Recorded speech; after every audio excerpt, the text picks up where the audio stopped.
హల్లెలూయా. దేవుని బిడ్డలారా, ఇక్కడ యోబు సహనంలో ఏముందంటే యథార్థత ఉంది. ఏముంది చెప్పండి? యథార్థత ఉంది. అందుకే నా ప్రాణం పోయే వరకు కూడా నేను యథార్థతను విడిచిపెట్టలేదు. యోబు భార్య అంటుంది, నువ్వు ఇంకా వదలలేదా యథార్థను? నేను వదిలేసానే, నువ్వు ఇంకా వదలలేదా అంటున్నా.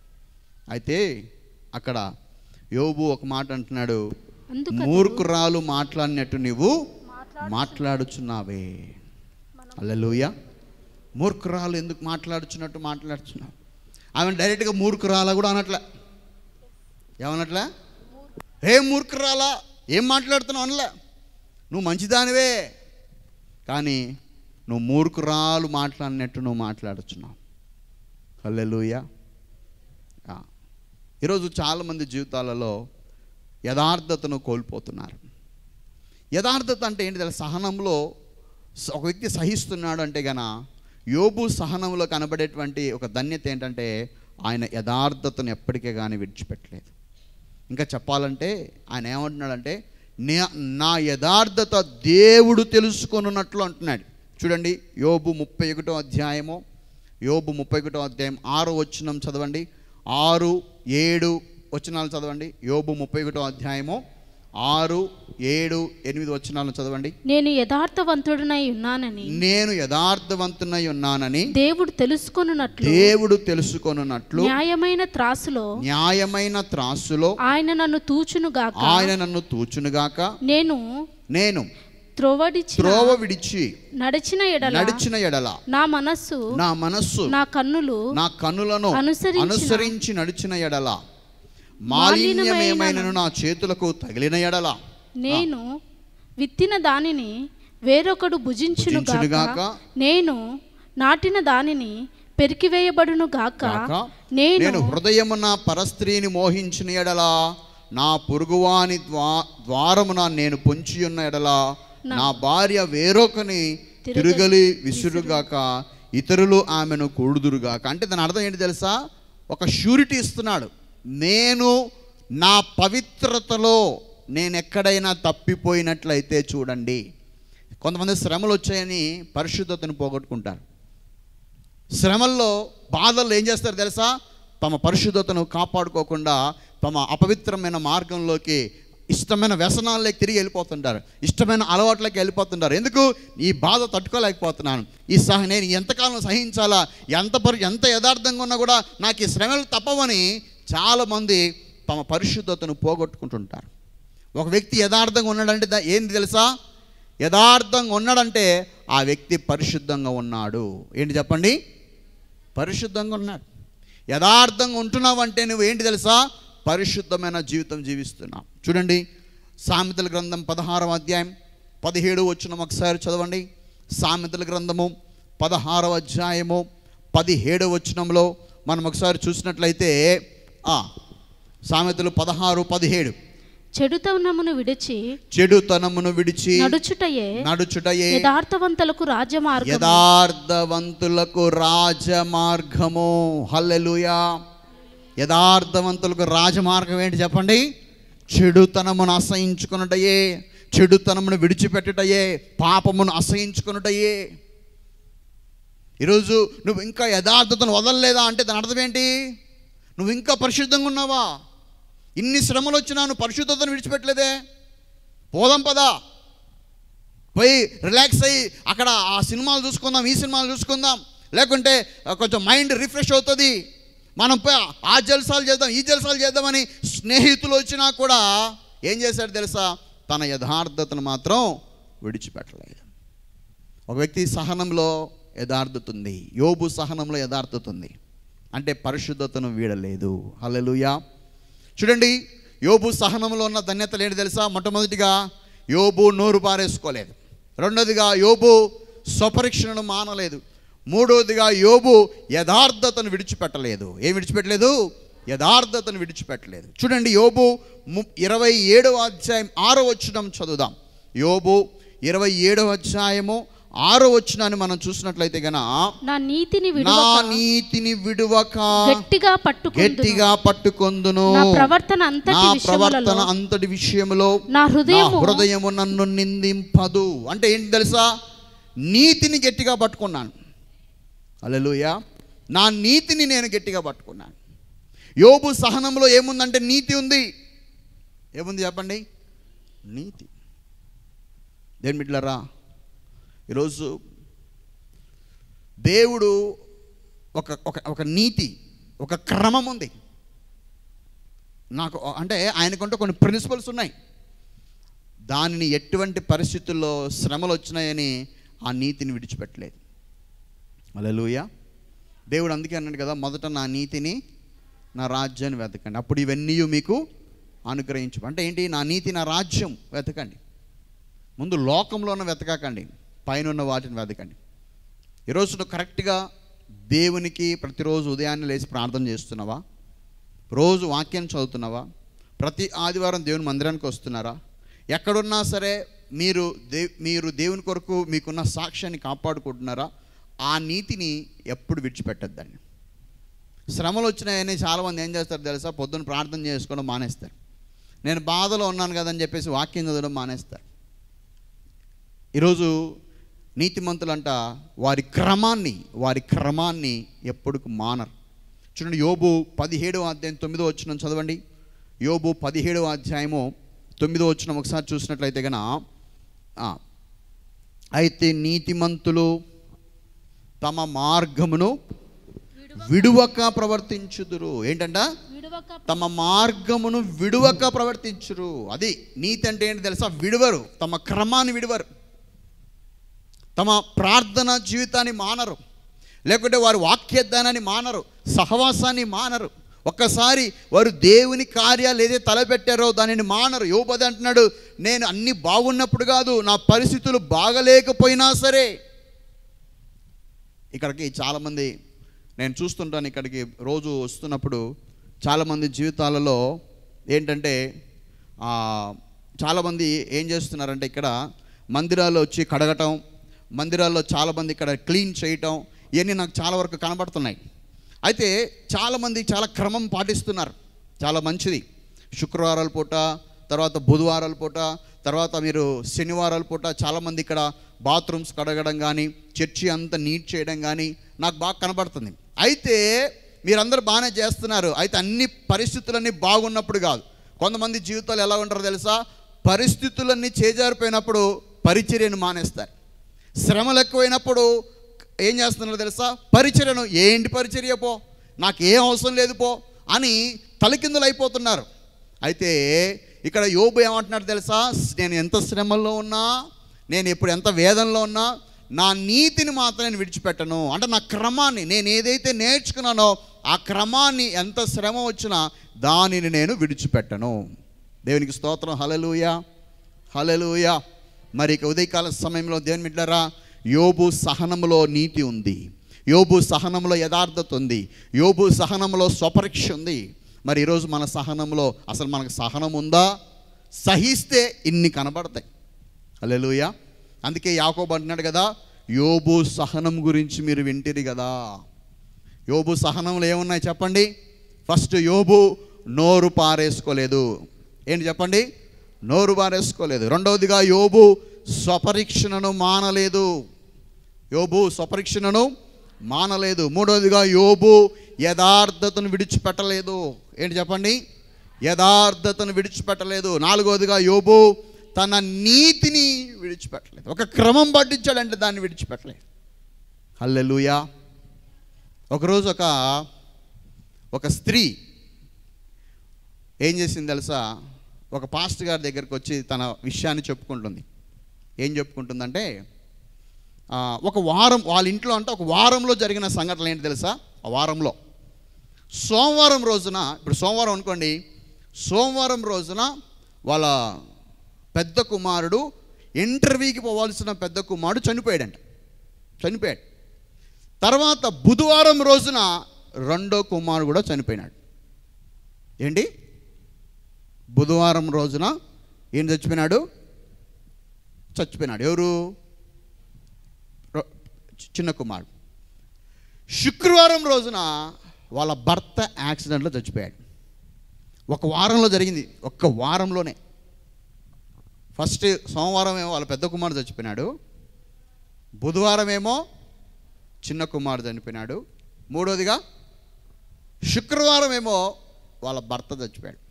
వాళ్ళ భర్త చచ్చిపోయే టయానికి ఆ డేట్ వచ్చేసి నవంబరు 20వ తారీఖున. డేటు నవంబర్ 20 అంట. అయితే ఈమె డిసెంబర్ 21వ తారీఖున వాళ్ళ పాస్టర్ గారి దగ్గరికి వస్తుంది. అయితే వాళ్ళ పాస్టర్ గారు ఆమెను చూసి ఏమనుకున్నాడు తెలుసా? ఇప్పుడు ఏమొస్తుంది, ఈమె నేను ఎట్లా ఓదార్చాలా? ఎందుకంటే ఒక వారంలో చాలా విలువైనటువంటి విషయాలు. ఇంకొకటి ఏంటంటే ఆమె ఏంటంటే సేవకురాలు యొక్క చనిపోయిన వాడేమో సేవకురాలు, ఇంకా 2 పిల్లలు ఉన్నారు. ఆల్రెడీ 2 పిల్లలు చనిపోయినారు, ఇంకా 2 పిల్లలు ఉన్నారు, పరిచర్య ఉంది. ఇప్పుడు ఈమె నేను ఎట్లా బలపరచాలి, ఈమె నేను ఎట్లా కౌన్సిలింగ్ ఇవ్వాలి అని ఆ విషయం మీద ఆలోచిస్తున్నాడు. ఈయనేమో బాధపడుతున్నాడు, అయ్యో ఈమెను ఎట్లా ఓదార్చాలా అని. కొన్నిసార్లు పాస్టర్ల బాధలు అర్థం కావు. మనుషులు బాధలు, ఎన్నో వేదనలు ఉంటాయి. అసలు ఆ వ్యక్తులను ఎలా ఓదార్చాలో ఒక్కోసారి పాస్టర్లకి అర్థం కాదు. ఇలాంటి భయంకర పరిస్థితుల్లో ఉంటారు. కానీ దేవుడు ఇక్కడ ఈయనేమో ఇక్కడ ఉంటే ఆమె మాత్రం వచ్చి, పాస్టర్ గారు చాలా వందనాలండి అన్నాడు. నేను చాలా సంతోషంగా ఉన్నాను. ఏమ్మా ఎలా ఉన్నావు అంటే చాలా సంతోషంగా ఉన్నా. నిజంగా సంతోషంగా ఉన్నా? సంతోషంగా ఉన్నాను. ఎందుకంటే నాకు మీరు చాలా చక్కటి భర్తను ఇచ్చి పెళ్లి చేశారు. అందుని బట్టి నేను ఇంకా మీకు కృతజ్ఞతలు తెలియజేస్తున్నాను. నేను ఏంది మా నువ్వు చెప్పేది నాకేం అర్థం కాలేదమ్మా అంటే, అప్పుడు ఆమె అన్నిందంట, ఆయన నవంబర్ 20వ తారీఖు చనిపోతున్నాడనే విషయము మార్చి నెలలోనే చెప్పాడంట ఆమెకి. మార్చి నెలలోనే, అమ్మా నేను నీతో నవంబర్ 20 వరకు ఉంటాను, నవంబర్ 21 నుంచి నీతో ఉండను, నేను దేవుడు నాతో మాట్లాడుతున్నాడు. అయితే ఎందుకు చెప్తున్నాను తెలుసా? నేను లేను. మనిద్దరము భయంకరమైన అన్య కుటుంబం నుంచి రక్షించబడ్డాం.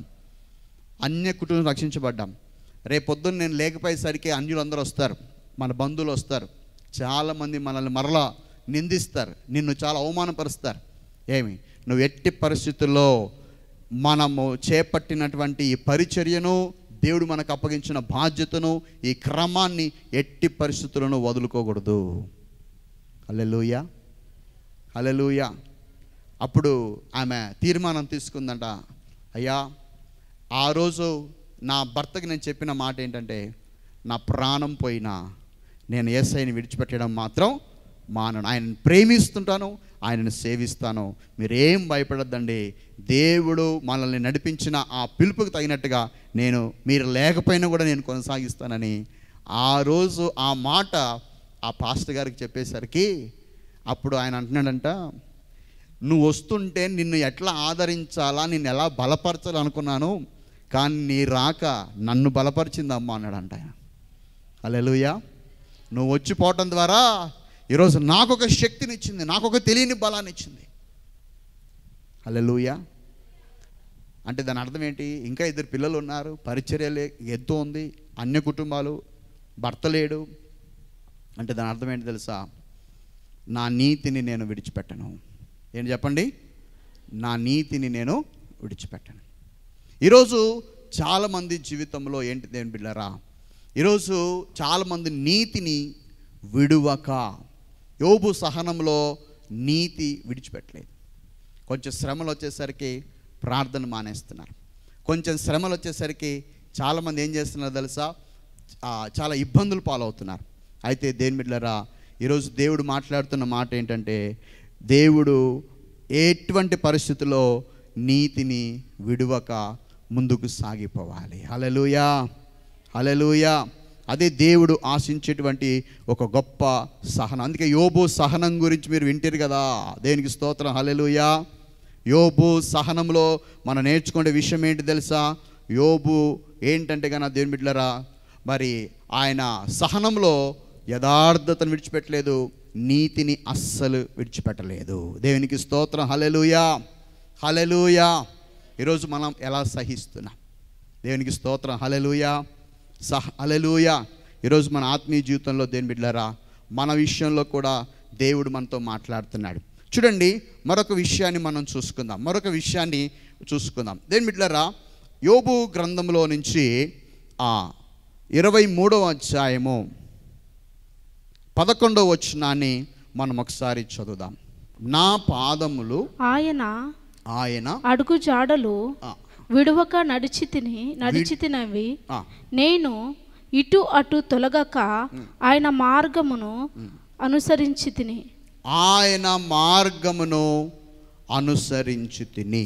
హల్లెలూయా. ఇక్కడ మనం చూసినట్లయితే నా పాదములు ఆయన అడుగు జాడలు విడవక, ఏది విడవక? అడుగు జాడలు విడవలేదు. ఆయనను అనుసరించే విధానాన్ని నేను మానలేదు. చూడండి, ఈరోజు మన జీవితంలో ఏంటి తెలుసా? నా పాదములు ఆయన అడుగు జాడలను విడవక నడిచి తిని. హల్లెలూయా. చూడండి, యోబు సహనంలో ఎన్ని ధన్యతలు ఉన్నాయి. మొట్టమొదటిగా ఆయన నోరు బారేసుకోలేదు. రెండవదిగా ఆయన స్వపరీక్షను మానలేదు. మూడవదిగా యథార్థతను విడిచిపెట్టలేదు. నాలుగవదిగా నీతిని విడిచిపెట్టలేదు. ఐదవదిగా దేవుని అనుసరించటం మానలేదు. ఏంటి చెప్పండి? దేవుణ్ణి అనుసరించటం మానలేదు. హల్లెలూయా. ఈరోజు చాలామంది శ్రమల్లో ఏమవుతున్నారు తెలుసా? అడుగు జాడలు తప్పిపోతున్నాయి కదా. ఈరోజు కష్టాలు వచ్చేసరికి మరలా ఒకప్పుడు తాగుడుబోతోళ్ళు మారు మనసు పొంది వచ్చింటారు. ఒకప్పుడు తిరుగుబోతోళ్ళు మారు మనసు పొంది వచ్చింటారు. ఒకప్పుడు ఏదో భయంకరమైనటువంటి అలవాట్లు కలిగిన వారు మారు మనసు పొంది వచ్చింటారు. తిరిగి పరిస్థితులు అనుకూలించేసరికి ఏమవుతున్నాయి తెలుసా? మరలా చాలామంది అడుగులు తప్పిపోయేటువంటి పరిస్థితులకి చాలామంది వెళ్తున్నారు. అయితే సహనం యోబు సహనంలో ఏముంది తెలుసా? ఆయన వేదన పడుతున్నాడు. ఒక పక్క ఆయనకు రక్తం కారుతుంది, చీము రక్తం కారుతుంది. ఒక పక్క స్నేహితులు అవమానపరుస్తున్నారు. కానీ ఆయన వాళ్ళ స్నేహితులతో చెప్తున్న మాట ఏంటి తెలుసా? నా అడుగు జాడలలో నేను ఎప్పటికే కానీ దేవుని అనుసరించడం మాత్రం నేను మానను. ఇంకా దాని కింద ఏమంటున్నాడు తెలుసా? నా పాదములు ఆయన అడుగుజాడలు విడవక నడిచి తిని, నేను ఇటు అటు తొలగక ఆయన మార్గమును అనుసరించి తిని, ఆయన పెదవుల యొక్క ఆజ్ఞను విడిచి తిరగలేదు. ఆయన నోటి మాటలను నా స్వాభిప్రాయం కంటే ఎక్కువగా ఎంచుతుని. హల్లెలూయా. సహనంలో దేవుని వాక్యాన్ని మర్చిపోలేదండి. ఇదను ఏంటి మర్చిపోలేదు? శ్రమలో తను సహిస్తున్నాడంటే ఎట్లా అర్థమవుతుంది తెలుసా? దేవుని వాక్యాన్ని మర్చిపోలేదు. ఈరోజు చాలామంది దేవుని వాక్యాన్ని మర్చిపోతున్నారు. ఈరోజు దేవుడు మాట్లాడుతున్నాడు, యోబు వంటి సహనం మనందరికీ కావాలి. ఈరోజు యోబులో ఉన్న సహనంలోని ధన్యతలు మనం కూడా నేర్చుకోవాలి. సో ఆయన దేవుని ఆజ్ఞను విడిచిపెట్టలేదు. ఇంకా చెప్పాలంటే చూడండి, ఇంకొక విషయం చెప్పి నా మాట ముగిస్తాను. 23వ అధ్యాయం 14వ వచనం చదువుదాం. 23వ అధ్యాయము 14వ వచనం. నాకు విధింపబడిన దానిని ఆయన నెరవేర్చును, అట్టి పనులను ఆయన అనేకముగా జరిగించువాడై ఉన్నాడు. ఇక్కడ మనం చూసినట్లయితే ఒక మాట అంటున్నాడు, ఒక స్టేట్మెంట్ ఇస్తున్నాడు. ఏంటి తెలుసా? నాకు విధింపబడిన దానిని ఆయన నెరవేర్చును. ఏంటి? నాకు విధింపబడిన దానిని ఆయన నెరవేర్చును. ఇక్కడ ఒక మాట బాగా గమనించాలి. ఇక్కడ ఒక మిషన్ బాగా గమనించాలి. అంటే ఇక్కడ యోబు ఒక మాట అంటున్నాడు. శ్రమలో ఉన్నాడు, బాధలో ఉన్నాడు, కష్టాల్లో ఉన్నాడు. ఈ టైంలో ఏమంటున్నాడు తెలుసా? ఇప్పుడు నా ప్రస్తుతానికి నా దగ్గర అంటూ ఏం లేదు, కానీ నా జీవితంలో దేవుడు ఏదైతే విధించాడో అవన్నీ నాకు రాక మానవు. హల్లెలూయా. ఇంకా ఈ మాట ఏ పరిస్థితుల్లో చెప్తున్నాడో తెలుసా?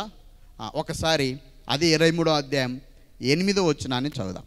23వ అధ్యాయం 8వ వచనం. నేను తూర్పు దేశంలోకి వెళ్ళినను, తూర్పు దిశకు వెళ్ళినను, ఆయన అచ్చట లేడు. పడమటి దిశకు వెళ్ళినను, ఆయన కనబడుట లేదు. ఆయన పనులు జరిగించు ఉత్తర దిశకు పోయినను, ఆయన నాకు కనవచ్చలేదు. దక్షిణ దిక్కు ఆయన ముఖము త్రిప్పుకొని ఉన్నాడు, నేను ఆయనను కనుగొనలేదు. ఏమంటే 4 దిక్కులు ఎత్తికాడంట దేవుని, కనబడ్డా? కనుగోలేదు. 4 దిక్కులు ఎత్తికాడంట దేవుని. మనమైతే ఇంత ఎతికిన తర్వాత ఏమంటాం? దేవుడు లేడు, ఏం లేడు పో అని అంటాం. ఈయన 4 దిక్కులు ఎతికిన తర్వాత దేవుడు కనబడలే. దేవుడు కనపడకపోయేసరికి ఏమంటున్నాడు? దేవుడు లేడు, ఏం లేడు, పోరా స్వామి నాయన అని అన్నట్లే. దేవుడు కనపడకపోయినా ఆయన ఏమంటున్నాడు తెలుసా? నా దేవుడు నా జీవితంలో ఏదైతే విధించాడో వాటిని దేవుడు ఖచ్చితంగా చేస్తాడు. హల్లెలూయా, హల్లెలూయా. అంటే దాని అర్థం ఏంటంటే యోబు సహనంలో ఏం కనబడుతుంది తెలుసా? విశ్వాసం కనబడుతుంది. ఇక్కడ ఏం కనబడుతుంది? అంటే ఆయన శ్రమలో ఉన్నాడు, బాధలో ఉన్నాడు, కానీ విశ్వాసాన్ని మాత్రం వదలలేదు. ప్రస్తుతానికి ఏం లేకపోవచ్చు, ఇప్పుడు ప్రస్తుతానికి నా జీవితంలో ఏం లేకపోవచ్చు, కానీ ఒకరోజు రాబోతున్నది నా జీవితంలో దేవుడు ఏమైతే దాచించాడో అది ఎవరు వద్దన్నా, ఎవరు ఆపినా, ఎవరు దానికి అడ్డుగా ఉన్నా నాకు విధించబడినది దేవుడు నా జీవితంలో అన్నీ నాకు నెరవేరుస్తాడు. హల్లెలూయా. యోబు సహనంలో ఉన్న ధన్యత ఏంటి తెలుసా? ఆయన విశ్వాసాన్ని వీడలేదు. హల్లెలూయా. సహనంలో ఉన్న ధన్యతలు ఇవన్నీ. యోబు సహనంలో ఉన్న ధన్యత. ఈరోజు మనం కూడా విశ్వాసాన్ని అంతం వరకు చేపట్టాలి. ఒక్కసారి చేపట్టిన విశ్వాసం, ఇంకా చెప్పాలంటే విశ్వాసం అంటే ఏంటి తెలుసా? మీరు ఒకటే గుర్తుపెట్టుకోవాలి. లోకంలో ఒక వార్త చెప్తారు, దానిని నమ్మకుండా దేవుని మాటను గట్టిగా పట్టుకొని ఉండడమే విశ్వాసం. హల్లెలూయా. ఒకరోజు ఒక జంట వెళ్ళి ఏం చేశారు తెలుసా? హాస్పిటల్కి వెళ్తే వాళ్ళకి చెప్పారు ఏంటంటే, అమ్మాయికి నీటి బుడగలు ఉన్నాయి కడుపులో, మీకు పిల్లలు పుట్టడం కష్టం, పిల్లలు పుట్టరు అని డాక్టర్లు చెప్పేశారు. ఆ మ్యాటర్ తీసుకొచ్చి వారి పాస్టర్మ్మ గారికి చెప్పారు, అమ్మా మాకు పిల్లలు పుట్టరంట అని. అయితే ఆ పాస్టర్మ్మ చెప్పిందంట, ఆ మాట నమ్మకండి అనింది. ఏంటి? ఏ మాట? డాక్టర్ల మాట నమ్మకండి. ఒకవేళ వాళ్ళు మెడికల్ ప్రకారంగా కరెక్ట్గా చెప్పిండొచ్చేమో, కానీ మెడికల్ ప్రకారంగా నమ్మకండి. మన దేవుడు అసాధ్యమైనవి కూడా సాధ్యం చేస్తాడు. సంతు లేని దానిని ఇల్లాలుగా చేసే దేవుడు మన దేవుడు. హల్లెలూయా. అసలు గర్భసంచే లేని వాళ్ళకి గర్భసంచి ఇచ్చి పెళ్లి చేసినాడు, పిల్లలు పుట్టించిన వాడు. అలాంటిది మీకు ఈ నీటి బుడగల్లో నుంచి దాన్ని తొలగించి సంతానం ఇవ్వలేడా? కాబట్టి వాటిని నమ్మొద్దు, వాటిని యాక్సెప్ట్ చేయొద్దు. ఏంటి? నాకు పుట్టరంట, డాక్టర్లు చెప్పారు, ఇంకా మేము ఎంత ప్రయత్నించినా వేస్ట్ అని ఆ సందేహాన్ని పక్కన పెట్టండి. ఒకడు గుర్తుపెట్టుకోండి, గర్భఫలం ఇచ్చువాడు దేవుడే. హల్లెలూయా. గర్భఫలం యెహోవా ఇచ్చు బహుమానము. కాబట్టి డాక్టర్ల మాట మేము నమ్మట్లేదు, దేవుని మాట నమ్ముతున్నాము. దేవుడు మాకు ఇస్తున్నాడు, దేవుడు మాకు అనుగ్రహిస్తున్నాడు అని మీరు మాత్రం విశ్వాసపు పలుకులు పలకండి అని పలికేసరికి వాళ్ళకి నెక్స్ట్ సంవత్సరం కల్లా దేవుడు చక్కటి కుమారుని ఇచ్చాడు దేవుడు. హల్లెలూయా, హల్లెలూయా. అంటే దాని అర్థం ఏంటి? లోకంలో ఒక మాట చెప్తారు, చాలా నెగిటివ్స్. ఇది నీకు కుదరదు, నీ బతుకు ఎప్పుడు ఇంతే, నువ్వు ఎప్పుడు పైకి రావు, నువ్వు ఇంతే అని అంటారు. దాన్ని నమ్మకండి. నిన్ను హెచ్చించువాడు దేవుడు. హల్లెలూయా. నిన్ను తలగా నియమించువాడు దేవుడు, నీకు సమకూర్చేవాడు దేవుడు. అందుకే అంటున్నాడు, ప్రస్తుతం నా పరిస్థితులు ఎంత అంధకారంలో ఉన్నా, ఇప్పుడు నా పరిస్థితి అంత అంధకారంలో ఉన్నది, కానీ యోబు అంటున్నాడు, నా దేవుడు నాకు ఒకరోజు నాకు విధించినవన్నీ ఒకరోజు వస్తాయి. హల్లెలూయా. అందుకే అలా విశ్వసించాడు. కాబట్టి యోబును దేవుడు మొదట ఆశీర్వదించిన దానికంటే రెండింతలుగా దేవుడు యోబును ఆశీర్వదించాడు. హల్లెలూయా. నమ్ముట నీ వలనైతే నమ్మువానికి సమస్తము సాధ్యమే. హల్లెలూయా. ఓకే, మొట్టమొదటిగా చూద్దాం. యోబు ధన్యతలో ఏంటి తెలుసా? నోరు పారేసుకోలేదు. రెండోదిగా స్వపరీక్షను మానలేదు. యోబు సహనంలో ఏముంది తెలుసా? యథార్థతను విడవలేదు. యోబు సహనంలో ఏముంది? నీతిని విడవలేదు. యోబు సహనంలో ఏముందంటే ఆయన దేవుని వాక్యాన్ని మరిచిపోలేదు. యోబు సహనంలో విశ్వాసాన్ని విడిచిపెట్టలేదు. చివరికి ఒక మాట చెప్పి నా మాట ముగిస్తాను. యోబు 42:10 చూద్దాం. యోబు 42:10 అక్కడ యోబు గురించి ఒక విషయం కనబడుతుంది. యోబు 42:10 మరి యోబు తన స్నేహితుల నిమిత్తము ప్రార్థన చేసినప్పుడు యెహోవా అతని క్షేమ స్థితిని మరలా అతనికి దయచేసెను. మరియు యోబును పూర్వము కలిగిన దానికంటే రెండింతలుగా అధికంగా యెహోవా అతనికి దయచేసెను. హల్లెలూయా. అంటే యోబు ఎన్ని శ్రమలైన ఉండనివ్వండి, ప్రార్థన మాత్రం మానలేదు. ఏం మానలేదు చెప్పండి? ప్రార్థన మాత్రం మానలేదు. అది ముఖ్యంగా ఎక్కడ, ఎవరి గురించి? విజ్ఞాపన ప్రార్థన. ఏ ప్రార్థన? విజ్ఞాపన ప్రార్థన. మామూలుగా శ్రమలో ఉన్నప్పుడు ఏం చేస్తాం? ముందు నా బాధ చూడు ప్రభా, ముందు నా నొప్పి చూడు నాయనా, ముందు నా వేదన చూడు ప్రభా, నేను దిక్కులోనే అయిపోయినాను ప్రభా అని తన గురించి చేసుకోవాలి. కానీ ఈయన ఏం చేస్తున్నాడు తెలుసా? తన స్నేహితుల గురించి ప్రార్థిస్తున్నాడు. ఈ స్నేహితులు మామూలు వాళ్ళు కాదండి. చూడండి ఒకసారి, ఈ స్నేహితులు ఎటువంటి వాళ్ళు తెలుసా? ఒకసారి యోబు గ్రంథము 16వ అధ్యాయంలో మనం చూస్తే, ఇట్టి మాటలు అనేకములు నేను వినియున్నాను, మీరందరూ బాధకే కర్తలు కానీ ఆదరణకు కర్తలు. వీళ్ళు స్నేహితులు ఎవరు తెలుపండి? అంటే వీళ్ళు ఎవరు? వీళ్ళు పొడిసేవాళ్ళు, సూటుపోటి మాటలతో పొడిసేవాళ్ళు. బాధకే కర్తలు మీరు, మీ ద్వారా నాకు రూపాయి ప్రయోజనం లేదు, కనీసం ఒక మాట చేతనే ఆదరిస్తారు లేదు. ఇట్లాంటి ఫ్రెండ్స్ ఉంటే వాళ్ళ కోసం ప్రార్థన చేస్తారండి ఎవరన్నా? మీరు చేస్తారు ఎవరైనా? కానీ వీళ్ళ కోసం అంట ఈ మనిషి ఏం చేస్తున్నారో తెలుసా? బాధకే కర్తలైనటువంటి ఫ్రెండ్స్కి ఆదరణకు ఒక్క మాట రాదండి నోట్లో నుంచి. యోబో ఏం కాదులే యోబో, నువ్వు నీ దేవుడు బాగు చేస్తాలే యోబో అనేటోళ్ళు కాదంట. వచ్చిన కాడ నుంచి అరే యోబు నువ్వు ఎంత భయంకరమైన పాపం చేసింటే నీకు ఈ బతికి ఏర్పడ్డరా, నువ్వు ఏదో చేసావు రే. వచ్చిన కాడ నుంచి ఇప్పుడు ఆల్రెడీ బాధలో ఉన్న వాళ్ళని, ఇప్పుడు ఎవరైనా మీకు తెలిసిన వాళ్ళు ఎవరైనా పేషెంట్ హాస్పిటల్ పోయింటారు, ఎవరో పాపం గాయాలతో బాధపడి ఉంటారు, ఆడిపోయి ఒరే నువ్వు ఏదో చేసింటే ఈ గతి పట్టిందని అంటారు. ఆడిపోయి ఏమంటారు? ఏం కాదులే, జరిగింది ఏం జరిగిపోయింది, ఏం నిమ్మలంగా ఉండు, కోలుకుంటావులే అని అనాలనా? వీళ్ళు ఫ్రెండ్స్ చూడండి, దుర్మార్గులు. వీళ్ళు ఏమంటున్నారు తెలుసా? ఆయన ఒక పక్క పిల్లలు లేరు, ఒక పక్క ఆస్తి అంతా కోల్పోయినాడు, తన కురుపులు రక్తం అంతా వచ్చేస్తుంది. ఇట్లా టైంలో ఎట్ట మాట్లాడాలి? వాళ్ళు కొంచెం కూడా జాలి దయ లేకుండా సూటిపోటి మాటలతో పొడుస్తున్నారు కదా. యోబు ఒరే నాయన మీరు రాకపోయినా మీరు పోండరా స్వామి నాయన, మీరు ఎందుకు వచ్చినారా నా ప్రాణానికి అని కూడా అనలే. ఏం చేస్తున్నారో తెలుసా? యోబు తన స్నేహితుల కోసమై ప్రార్థన చేశాడంట. హల్లెలూయా. అంటే తనని హింసించే వారి గురించి కూడా ప్రార్థన, ఇదే బలమైన ప్రార్థన. ప్రార్థనలో బలమైన ప్రార్థన ఏంటి తెలుసా? నిన్ను హింసించే వారి గురించి, నిన్ను బాధ పెట్టే వారి గురించి నువ్వు ప్రార్థన చేయాలి. ఇలాంటి ప్రార్థనే దేవుడు మన నుంచి కోరుతున్నాడు. హల్లెలూయా.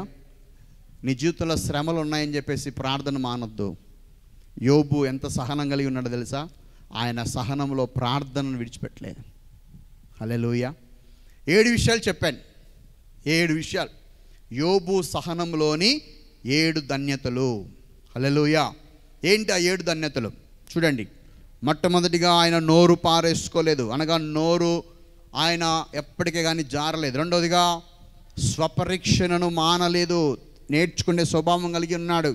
మూడవదిగా యథార్థతను వీడలేదు. యోబు సహనము కలిగిన వాడు కాబట్టి యథార్థతను వీడలేదు. యోబు సహనంలో 4వదిగా నీతిని విడవలేదు. 5వదిగా దేవుని ఆజ్ఞను, దేవుని మాటలను మరచిపోలేదు. తర్వాత ఆయన విశ్వాసాన్ని వీడలేదు. యోబు సహనంలో ఏముందో తెలుసా? విశ్వాసాన్ని వీడలేదు. చివరిగా యోబు ప్రార్థన మానలేదు. ఇవన్నీ ఎప్పుడు తెలుసా? యోబు శ్రమల్లో చేశాడు, బాధల్లో చేశాడు, కష్టాల్లో చేశాడు. నేను అంటాను, యోబుకు వచ్చిన సమస్యలు ఎవరికైనా వచ్చాయా? ఎవరికైనా వచ్చాయా? రా. నేను అంటాను యోబుకు వచ్చిన కాదు కదా, యోబుకు వచ్చిన దాంట్లో సగం కూడా రాలేదు. మనకు సగం కాదు కదా, కాల్భాగం రాలేదు. కాల్భాగం కాదు కదా, ఇంచు కూడా రాలేదు. కానీ మనలో ఈ లక్షణాలు కనబడుతున్నాయా? మనలో ఈ లక్షణాలు కనబడుతున్నాయా? మనకొచ్చిన యోబుకు వచ్చిన శ్రమలతో పోల్చుకుంటే మనకు ఒక శ్రమలనండి. కానీ మనలో ఈ ప్రార్థన ఉందా? మనలో ఈ యథార్థత ఉందా? మనలో ఈ విశ్వాసం ఉందా? మనలో ఈ స్వపరీక్ష ఉందా? మనలో ఈ వాక్య జ్ఞానం, ఈ విశ్వాసంతో ముందు వెళ్తున్నామా? హల్లెలూయా. సహిద్దాం, సహించిన వారు ధన్యులు అన్నాడు. హల్లెలూయా. యోబుతో పోల్చుకుంటే మనకు వచ్చిన సమస్యలే కాదు. కానీ దేవుడు అంటున్నాడు, అంత గొప్ప సహనపూరుడైనటువంటి యోబునే సహించి అన్ని గుణలక్షణాలు కలిగి ఉన్నాడంటే ఆయనతో పోల్చుకుంటే మనకు అసలు సమస్యలే కాదు. మీరెందుకు సహనాన్ని కోల్పోతున్నారు? మీరెందుకు మీ ఓర్పును కోల్పోతున్నారు? మీరెందుకు మీ ప్రేమను మర్చిపోతున్నారు? మీరెందుకు మీ విశ్వాసాన్ని కోల్పోతున్నారని దేవుడు ఉదయ కాలస్థానంలో మనతో మాట్లాడుతున్నాడు. హల్లెలూయా. కాబట్టి ప్రభువా, నిజంగా యోబుకున్నంత సహనం మాకు లేదు, కానీ యోబు అంత శ్రమల్లో కూడా ఎంత సహించాడో ఆ సహనంలోని ధన్యతలు మేము కూడా కలిగి జీవించటకు సహాయం చేయండి. ఎంత శ్రమ వచ్చినా మా ప్రార్థన విడిచిపెట్టాను ప్రభువా. ఎంత సహనం, మాకెంత శ్రమ వచ్చినా మా పరిశుద్ధతను మేము విడిచిపెట్టాం నాయన. మా నీతిని మేము విడిచిపెట్టాం ప్రభా. మా సహవాసాన్ని, మాకున్న క్రమాలను మేము ఎప్పటికీ విడిచిపెట్టము. మేము సాకులు చెప్పము. ఈరోజు కొన్ని శ్రమలు వచ్చేసరికి ఏదో ఒక సాకు చెప్పి చాలామంది దేవుని దూరం అయిపోతున్నారు. నాకు అలా కాదు ప్రభా, నేను ఎటువంటి పరిస్థితుల్లో కూడా మీకు సమీపంగా, మీకు దగ్గరగానే ఉంటానని ఒక తీర్మానం తీసుకుందాం. సహించిన వారు ధన్యులవుతారు. హల్లెలూయా.